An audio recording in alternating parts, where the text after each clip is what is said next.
The University of California, Los Angeles, the Institute for Neuroscience and Human Behavior was preparing a National Institute of Health-backed study to better understand brain structures and responses among people living with gender dysphoria. The study was titled Gender Identity and Own Body Perception: Implications for the Neurobiology of Gender Dysphoria. Now, the researchers were seeking transgender participants when LGBTQ activists demanded and received, they demanded that the study be shut down, and that's exactly what happened. Now, they've got a list of demands that they want for any type of research that's done. But what happened to the left being all about science?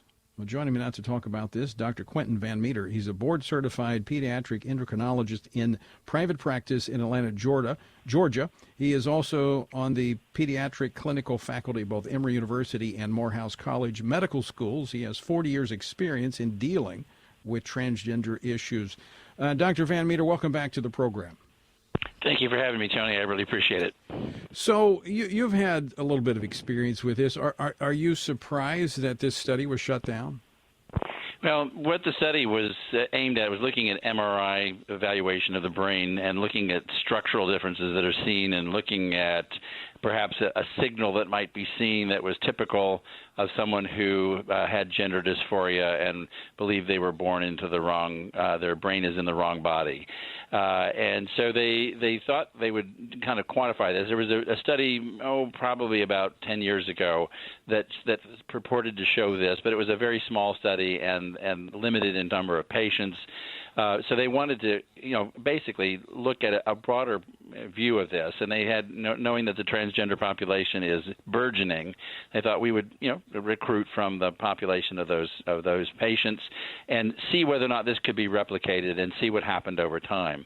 The fearful thing to the transgender activist community is that they're going to find stuff that essentially says this is a progress situation. This is a response to environment process, that when you look at these things longitudinally, as they plan to do, you will find that there is no really biology per se, no innate sense of someone being born transgender and biologically gender doesn't have a marker, if you will, in the human body. It's not a biologic event. It's a sociologic, psychological event, and they fear that greatly because what they want is to have everything be sense that gender is actually more important in biology than is true biologic sex. And that is something they will not tolerate. So they want to have the opportunity to screen any university-based or NIH-based study and make sure that it doesn't uncover things that they do not want to be uncovered. It doesn't prove things that they do not want to be proved. And that's an amazing power that an activist, social activist group can have over science. I mean, it's like we will not allow this. We will not make sure that you cannot do this study for fear that it will prove something we do not want proven. So what other groups that are interested in particular outcomes have that kind of sway over scientific research? None that I'm aware of. I was astounded to read this article that indicated this was happening. This is the first time I'm aware of it being that blatant. There are other less, sort of more subtle things, like not being able to get published when you Right. basically have an opinion that does not match the activist community, not being able to give CME lectures or having them canceled, which happened to me in Williamsport, Pennsylvania. I was prepared to give a grand rounds on transgender, and the University of Pittsburgh Medical Center got wind, since that hospital is a affiliate of that healthcare system, and someone brought that up, and I was canceled. I mean, you will not give this presentation. I did do a podcast for them, which was not a grand rounds, but which was available to faculty, and that was torn down and removed from availability because of the inappropriate nature, they thought, of my opinions, which are based on science. This is very dangerous if we continue down this path where just because we don't like the outcomes, we cancel the science related to these topics.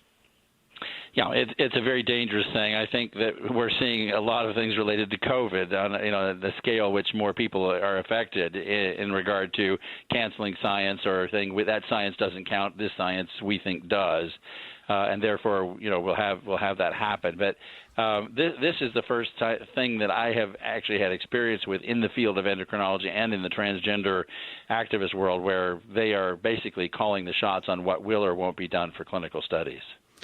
And my prediction, Dr. Van Meter, is that they will succeed. That, in fact, that there will not be any study done unless they give it their seal of approval, which tells me there will be no outcome of any of these studies to which they do not agree with. Well, I think the place where this will happen is in the university centers, which are very dependent on image.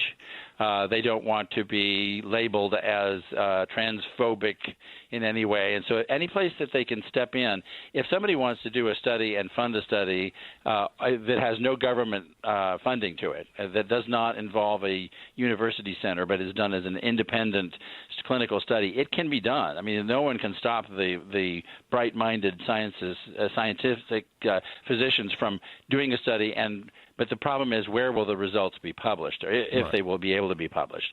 So there is always going to be a narrow gateway where there are gatekeepers to say, we don't like this, we don't like these results. But, I think the more that the public demands openness and transparency, and we get a chance to open the eyes of the American people about what the trans activist agenda it really is about, we're going to have potentially some avenues of getting through that narrow pathway. Social media clearly is not a way to go. That's governed and overseen by the activist community, and so we have if we publish something or post something, it's not on there very long before it's taken down. So we are not going to give up, though. There is just too much harm being done with the affirmation pathway to children in particular that bothers us. I mean, it's so tragic to take someone who is suffering so greatly and to do the absolutely wrong thing. That we've read the story, we've read the book, we know the ending. These people are in Chapter 1 and Chapter 2 thinking they're going the right way, and they're so far off the mark, and they'll be so badly harmed by that. You're listening to Washington Watch. I'm your host, Tony Perkins. The website, tonyperkins.com. My guest, Dr. Quentin Van Meter, discussing a story out of California where a study looking at the brain function and structure of those in the transgender community being shut down by LGBT activists. I think this is a progression, Dr. Van Meter, as you've pointed out. There, at a certain point, there's been, in the last couple of decades, reports that have come out, studies that have come out, not specifically related to transgenderism that I've been familiar with, but for instance, on other sexual behavior, Mark Regnerus from the University of Texas at Austin has done a number of studies on sexual behavior and the consequences and different things like that. And his studies have been shut down after he did them. The results not posted, opposition to them. But now we're moving back to I guess you'd say the spigot where these studies come out. They want to control what is coming out of these institutions in terms of the study.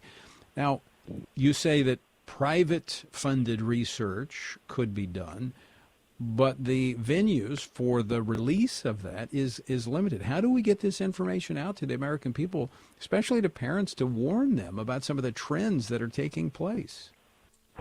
I think there'll be persistence. We hope and pray that people's minds will be open. That little by little we can sort of crack this solid wall of resistance to publication of scientific truth. It's a daunting project, but I think more and more people are made aware of how things are happening behind this wall, this facade that keeps knowledge from getting through. It's programs like yours and people listening to this broadcast who might then pass word on to somebody else and then allow us, to be able to speak, to be able to have our opinions known. And little by little, I think it's based on such a tragic, evil worldview that I think goodness is going to win in the end. But I'm afraid we're going to have several 100,000 kids who are going to be badly damaged in the process while we get to this. And the sad thing will be 20 years hence when we have lawsuits against the hospital systems, healthcare systems, and physicians who did all this affirmation, which was never really scientifically based to begin with. And then things will be, will open up, and this will be a phase we went through historically looking backwards, but it will be a tragedy if that's the way it ends up coming to an end. So. Let me transition just, pardon the pun there. I actually that was not intended, actually. Okay. I'm a master of puns, but that was not intended. As a professional that has been in this field for a long time, you talk about this information has to get out, but so many of your colleagues have been intimidated and are fearful of speaking out. I mean, you just talked about how one of your presentations was canceled. I mean, that's becoming very prevalent. So rather than face that, people shrink back and they're silent, even though they know it's not right, they know it's harmful, but they're also wanting to protect their own professional career. What would you say to your colleagues and to others that are in a position where they can put the facts out there? They can help people come to know the truth. What should they do, and how do they do it? Well, they should network with each other, and I think the thing is there should be a relentless networking between people who do not feel threatened and who are not afraid for their professional lives to be ruined, to look at every avenue. The mental health care community is a wide open access field of counselors who are literally totally legitimate, highly skilled folks at the master's psych social worker level, at the PhD level, at the MD level in mental health, who clearly do not believe that this is appropriate. They are practitioners who are not necessarily as vulnerable as an academic person would, or somebody who publishes for their ability to sustain faculty positions and remuneration for that. These are people who, if they were called to question, then they say, well, we're going to cancel your membership in our professional society. Well, that's not career ruining. That's an inconvenience. But if they will get together, sort of like a resistance in World War II, under the radar screen, and start building a network, and then come up from beneath and flourish in the sunlight, I think that's how this is going to happen. So we have a lot of physical energy and emotional energy behind the truth. And we are not going to give up. It's opportunities like me getting to chat with you here this evening that anytime that I can make light of these issues, bring things to the light of day, I am more than happy to do so, and so are some of my colleagues. So we are greatly indebted to you for this opportunity.